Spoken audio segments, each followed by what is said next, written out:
I say this all the time, but don't hate the player, hate the game. Guys, I think I found the most offensive opinion of all.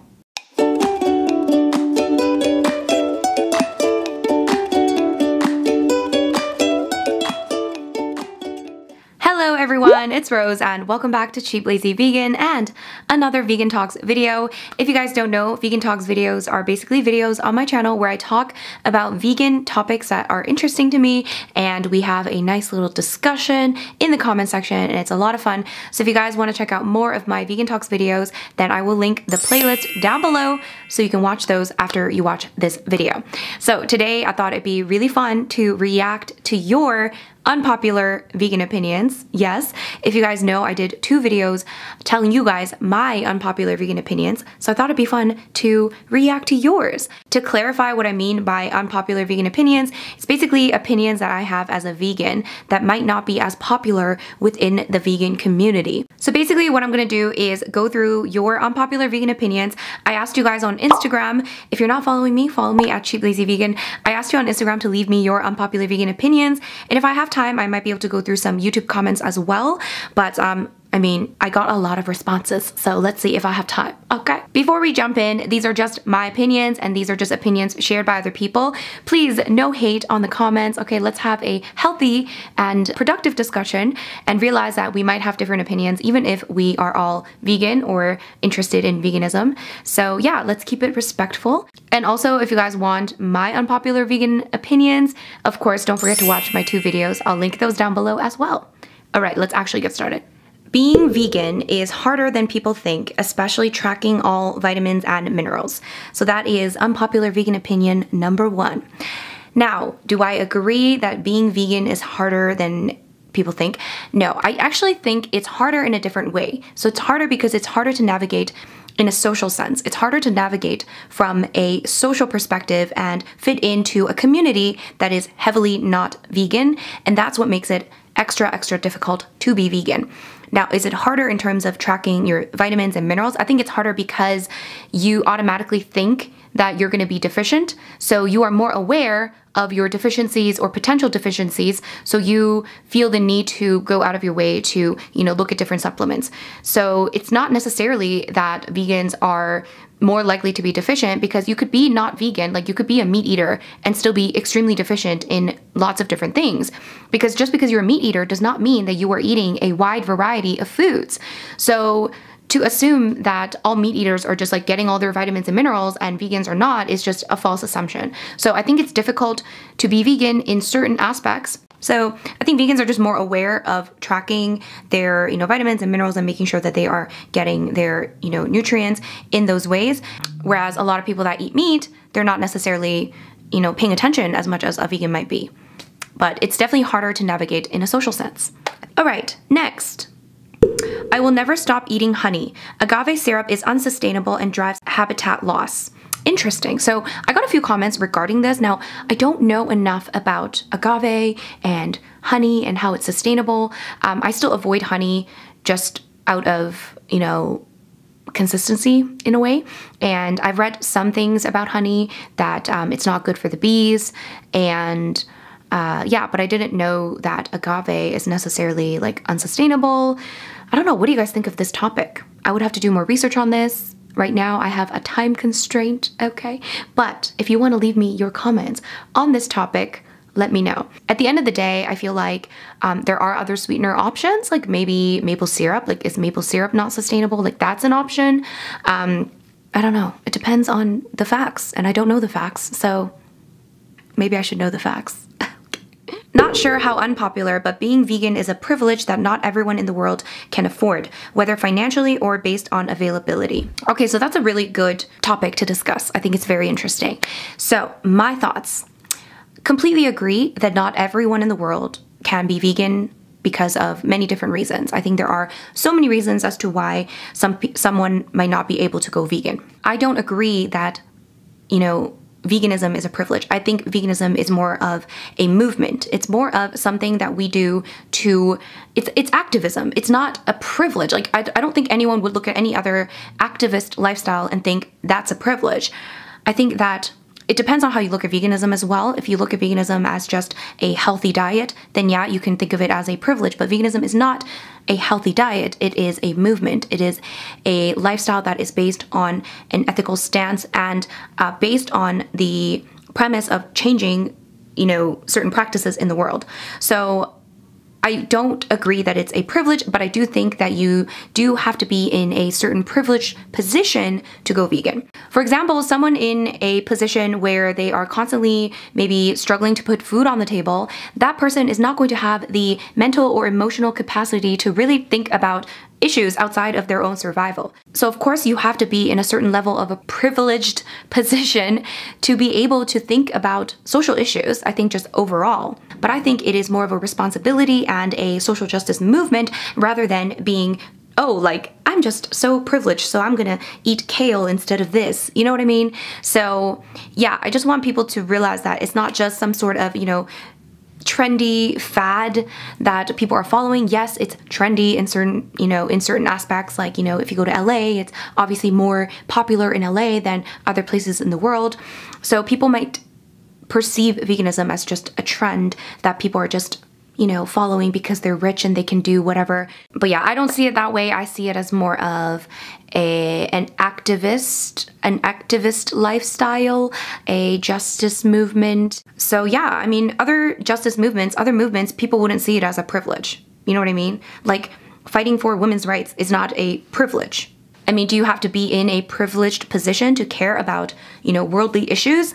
You probably do have to be in a certain position, but I don't think that fighting for a better world is necessarily, that itself is a privilege. Does that make sense? Anyway, I feel like I ramble. The bee vomit argument doesn't disturb me, so I really don't get what is so unethical about honey. Okay, so the bee vomit argument, basically a lot of people use the argument that honey is actually bee vomit. So I guess they vomit honey. I don't know how it works exactly, but I've heard a lot of vegans using this kind of argument, I guess, that, honey is gross because it's bee vomit. Now, I don't think it's a very good argument to say it's bee vomit. So I agree that it's not a good argument to be like, to try to gross people out. Like, for example, people say that eggs are like a hen's period, and that's how we try to like gross people out to not consume eggs. It doesn't work on me, like grossing me out does not work on me because I don't get grossed out very easily. So I agree that the bee vomit argument is just not really, it just doesn't resonate with me. Maybe it resonates with some people, but it doesn't resonate with me. I don't think people are using the bee vomit argument to say that that's what makes it unethical. I think it has more to do with the fact that we are using the resources from another animal, and bees are, yes, animals, and we are exploiting those resources. But again, I don't really know the full honey story, but essentially I don't think that people make the bee vomit argument to say that that is inherently unethical because it's bee vomit, but they're doing it to gross you out, which I don't think is a very good form of activism. But anyways, wearing leather that I bought 15 years ago because I find it even more wasteful to get rid of it. Totally agree with this one. I actually talked about this in, I think, my first unpopular vegan opinions video. I completely agree. I even went so far to say that I actually prefer buying secondhand leather versus new vegan leather, because it's better for the environment that way. And I don't actually think that that is an unpopular vegan opinion. A lot of people actually are completely okay. Most vegans actually are completely okay with reusing leather items from before. So like, let's say that, I went vegan today and I had a leather bag from like 2 years ago. Most reasonable and rational vegans are okay with you using that as long as you purchased it before you went vegan, because obviously you can't undo what you did before and it'd be a waste to throw it out. So now some people might donate that because they don't feel comfortable using leather themselves. There's no need to throw away your, old leather items. And I would go as far to say that I think it's fine to purchase secondhand leather or use secondhand leather because it's not contributing to creating more leather products. Oh, and this one is interesting. This one kind of goes against what I just said. Secondhand leather shouldn't be worn because it shows animals should be viewed as objects. That's very interesting. I think, again, there's different opinions with this topic. Some people, again, are okay with wearing leather that has been purchase before going vegan. Some people are not okay with it. Some people are not okay with purchasing secondhand leather. Now, I'm iffy on this one. I'm still on the, because I feel like I try to be more practical, and I try to think about things from like, okay, what does the least harm at this moment? And I mean, I guess the best route would be to just not wear leather, period, and just use more sustainable products. But I do think that there is something to say about the environmental factor when it comes to, purchasing vegan leather items. I'm not saying they're terrible for the environment, but sometimes it can be. And, in a world where constantly things are being produced over and over again, and there's just so much product and so much environmental damage and just so much trash and so much everything just being thrown away and made and thrown away and made. In that kind of world, I just really believe in the power of secondhand and, reusing and recycling. That being said, I do, in some ways understand what you mean by, wearing secondhand leather. It creates this idea that animals are used as objects or should be used as objects. And I definitely obviously don't have that mindset, but I understand where you're coming from as well. So I don't know. What do you guys think about this? Vegan diet with lots of processed vegan food is essentially a junk food diet. So, I mean, I think that the diet that most humans follow nowadays, unfortunately, is a junk food diet. So I don't think it's specifically a vegan diet, eating lots of vegan alternatives is just a junk food diet. I think just most people in general follow a pretty junk food driven diet. I think a lot of people eat foods that are processed and heavily processed. So it's not exclusive to vegans, but yeah, I agree in a sense that like, yeah, if you're eating exclusively vegan alternatives like fake meats and fake cheeses and processed foods, then yeah, it is essentially, a lot of junk. I don't know how bad, and it depends. I think it depends on what you buy and how processed and all of those things. So I wouldn't say that just because you're eating processed food that it's just inherently bad. I do think there is a spectrum of how junky and processed a processed food can be. So it depends on what you're eating, but if you're just only eating like, I don't know, Beyond Meat and vegan cheese and not much else, then yeah, that is, a pretty junky diet. So I'll still buy meat for my husband if I order takeout, but I don't cook it at home. I think I talked about this again in another Vegan Talks video at some point, but it's hard as vegans to navigate in this world because on one hand, we've got our principles and our morals and our ethics, and we want to abide by them to the best of our ability. On the other hand, we are human and we are social, and we have to socialize with other humans. We have to live with other humans that are not vegan. We have to navigate around this world. So sometimes these two things can clash, and this is one of those things where, on one hand, of course, your principle and your ethics tell you that you don't want to buy meat and you don't want to, contribute to it in any way, shape, or form. But then on the other hand, you can't really force your husband or your significant other or anyone for that matter to follow your lifestyle and to follow a vegan diet. I've had experiences where I eat out with somebody and maybe it's my turn to buy dinner, okay? And we're having a meal and I pay for the dinner. Do I like paying for animal products? Absolutely not. But in that kind of circumstance, what am I supposed to do? It's a very difficult thing, and these are some of the tricky things about being vegan. It's really hard to be a regular, normal, functioning human with functioning, regular relationships, healthy relationships, and friendships and family relationships, and also abide by the principles that you stand for. So I get it. It's tough. It's a tough one. Next, unpopular vegan opinions. You guys have some really good ones, okay, by the way. Vegan food companies need to lower prices. For them, making money is more important than spreading veganism. Unfortunately, I'm going to say this. I say this all the time in my podcast. By the way, listen to our podcast, The Savage Podcast. Link is down below. I say this all the time, but don't hate the playa, hate the game. Here's the thing. It is tough because we live in a global economy in a world that is built on making money. This is the system we are under. We are under a system of capitalism. The only way to survive, really, is to make money. That is essentially the system that we've created. Well, we haven't created it, but the people before us created it. Whoever created it, humanity has created the system. So it is very difficult for us to, again, abide by our ethics and morals and principles, and also function as a member of this system and this society, because we have to survive as a member of this system. If we remove ourselves from the system, then we are isolated and we cannot survive. So we have to function in this global economy, and that is the same thing with vegan food companies. They are also part of this capitalist system, and in order to survive and be a competitive member of this system and to function and thrive, they have to make money. Another thing is, obviously, veganism is still a very, very, very niche market. Yes, it's getting bigger. Yes, there are more vegans, but it's still very niche. That means they are not mass producing, and if you're not mass producing, that means your costs will be higher.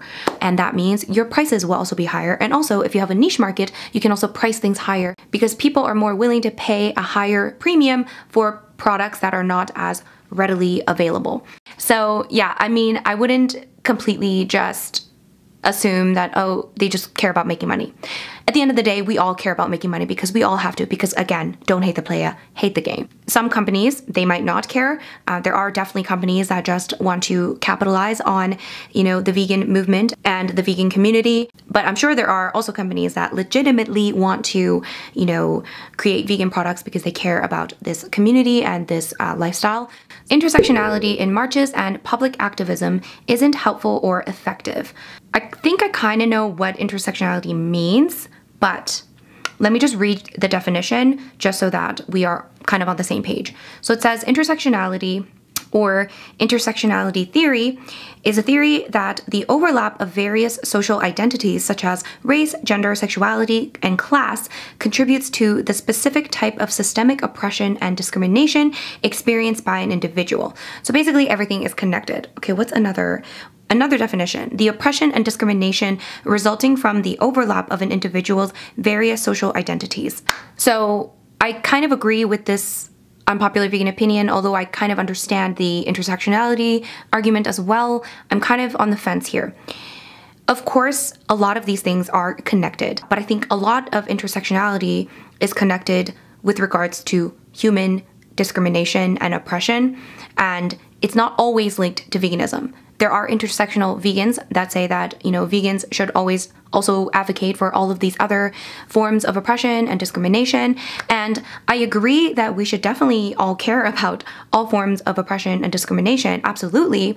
But I don't necessarily agree that we should always be talking about all of these other issues as well. Veganism itself is a movement. It is a social justice movement. It can be linked to other forms of discrimination and oppression, but it's not always. There are things that are specific to veganism that might not pertain to other forms of oppression. In some ways, one thing that bothers me is that when it comes to intersectional vegans, a lot of intersectional vegans will argue that we should always be, talking about all of these other, issues and all of these other justice movements. Yet, when it comes to other justice movements, if you bring up the topic of veganism within, for example, a women's rights movement or within Black Lives Matter, for example, that person that brings it up will be ridiculed. Okay, that person will be ridiculed and will be called insensitive or all kinds of things, which I kind of agree. Like, it's not necessarily your place to be bringing up, other issues.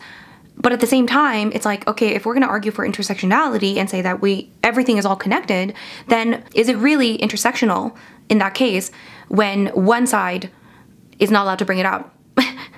To me, that shows the level of speciesism that is still within us, not just in mainstream society, but within veganism as well. Because obviously we don't think that the animals are as important as humans. That's, at the end of the day, that's what it is. Because, if we talk about veganism, like animal rights, of course we have to talk about the human issues too, because how dare we not talk about the human issues when we talk about animal rights? But then when we talk about human issues, somehow if we talk about animal rights, it's insensitive. It's seen as, like you're trying to hijack someone else's movement. Yeah. Does that make sense? I feel like I asked that after everything because I don't know if I'm like rambling and I don't know if I'm making sense, but hopefully that made sense. Guys, I think I found the most offensive opinion of all. I really don't love nutritional yeast. I thought I could remain cordial. I thought I could be peaceful. I thought I could be, respectful, but that is just not okay. Okay. Okay, here's the thing about nutritional yeast. Let's just talk about nutritional yeast. I love it, but I don't really love it on its own. Like, I don't just put it on things. I rarely put it on things. I rarely just like sprinkle nooch on things. It's great to add into things to make it into something delicious. So, I mean, eating it on its own, again, it's not really the best. It is okay to be different levels of vegan. For example, extreme, casual, sometimes, often, etc. I semi-agree, but I semi-disagree. The main issue that I disagree with is that the whole idea of veganism is that it is a movement, and it is to say that we stand against the oppression of animals. So you can't really be kind of against it, but kind of not against it. So that's the argument. I think what you mean is that from practical terms, it is okay to, maybe, for example, you're interested in a vegan lifestyle, but you're not fully ready yet. It's okay to eat 95% plant-based, 90% plant-based. It's so much better than eating, 30% plant-based. Practical terms, absolutely, I agree that it is better to have more people following a 90% vegan diet, or, let's say 90% plant-based diet. It is better for everyone involved if more people were following a predominantly plant-based diet. That being said, does it make sense to say like, as a vegan, you can be a moderate vegan, as in you're eating animal products 80% of the time? No, because if you're a vegan, you have that kind of ethical philosophy already. So it doesn't really make sense for you to like call yourself a vegan. Now, can people be plant-based, mostly plant-based? Absolutely. I think that makes sense. I think we should encourage more people to eat more and more plant-based and still talk about the same issues. I've had a few where people are saying that like, oh, it's okay to not be vegan 100% of the time. I think maybe I'm just playing semantics, but vegan doesn't mean that you are following like a plant-based diet. That's not the end-all be-all. That's what I mean. Yes, you are following a plant-based diet if you're a vegan, but it is more than that. It is, once again, a justice movement. It is an ethical philosophy. It is a lifestyle driven by the ethical philosophy. So you can't really say like it's okay to be vegan like 90% of the time, because it just doesn't make sense. Philosophically, it just doesn't make sense. You can't just be like 95%, against certain things, but 5% you're okay with it. Like, you know what I mean? It just doesn't make sense that way. Again, if you're plant-based, you can say I'm like 90% plant-based, or I follow a 90% plant-based diet. That makes sense. Yes, it's difficult. Yes, it's hard for people to understand it, but saying that it's okay to be 80% plant-based, that means that condoning animal exploitation is okay as long as you don't do it in a huge number. And I don't agree with that philosophy, so yeah. All right, you guys, so I'm gonna leave it there. I think I covered a few, so that was really fun. There are a lot more, and I think I might be able to do a second video on this if you enjoyed this.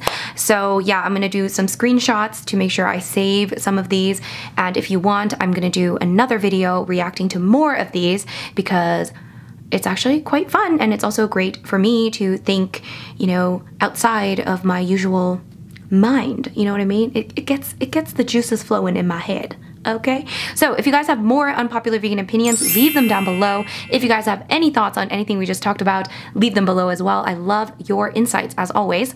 Again, please keep things respectful in the comments. Yes. If you enjoyed this video, please give it a big thumbs up. And if you're new to this channel, don't forget to subscribe. And of course, don't forget to check out my podcast with myself and my friend Daniel. It is linked down below if you want to listen to our podcast. We do new episodes every single week. So yeah, listen to our podcast. And thank you so much for watching, guys. I'll see you guys in my next video. Bye.